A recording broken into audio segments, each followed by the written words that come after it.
Again with breaking news and our first look at the hours before a man's death in Milwaukee police custody. Keishon Thomas was found unresponsive on February 23rd inside a holding cell at Police District 5. Just about 2 hours ago, Milwaukee police released some video from that day, but there are still questions about what happened in the hours before Thomas was found dead. The I-Team's Sean Gallagher joins me now with that. Sean. The video shows Keishon Thomas ingested drugs while in custody and did not want to go to the hospital when officers offered. But it is not clear how much time passed between when police last checked on Thomas in his cell and when he was found dead. Radio transmissions from paramedics who responded to District 5 suggest Thomas had been dead for quite some time before he was discovered. When Keishon Thomas is at District 5, twice he's able to ingest drugs that he had on him. Once lunging into the back of a police vehicle. I have no more. I ate them. I ain't gonna... You ate them?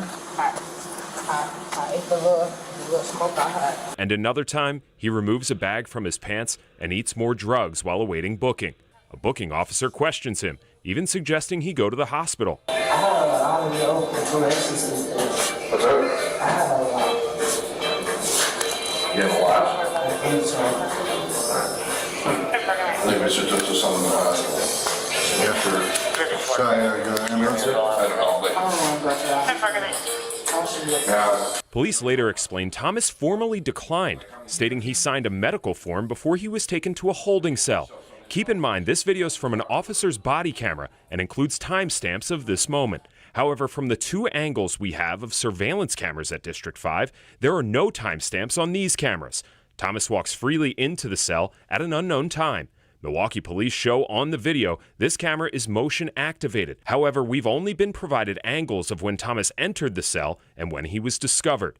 Milwaukee police tell the I-Team video exists of officers checking on Thomas between the times of 3 and 6 a.m., but say it was deliberately left out of the community briefing.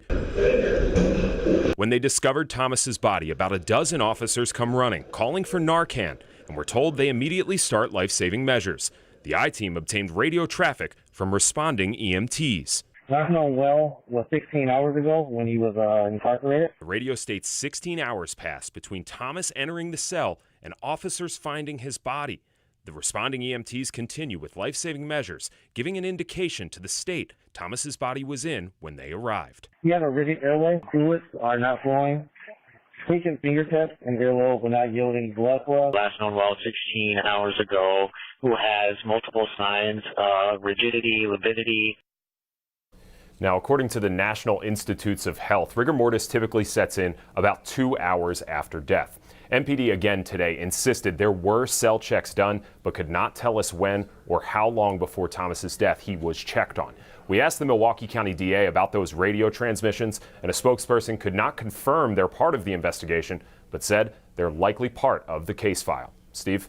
Sean Gallagher, a lot more questions here. Thomas's family is planning a news conference at 5:30. You can watch that live on our TMJ4 News Facebook page. We'll also have a live update at 6. Now, days after Thomas was found dead inside District 5, a man walked in that building's lobby and opened fire. Police today also released video from that incident. We want to warn you, this video is graphic. Get out! Gun! Police say Darion Parker Bell was upset over Thomas's death and fired 3 shots inside the station. Nobody was hurt. Officers then chased down Parker Bell as he ran from the scene. Police say they opened fire on him after he ignored commands to drop his gun. Drop the gun! Drop the gun!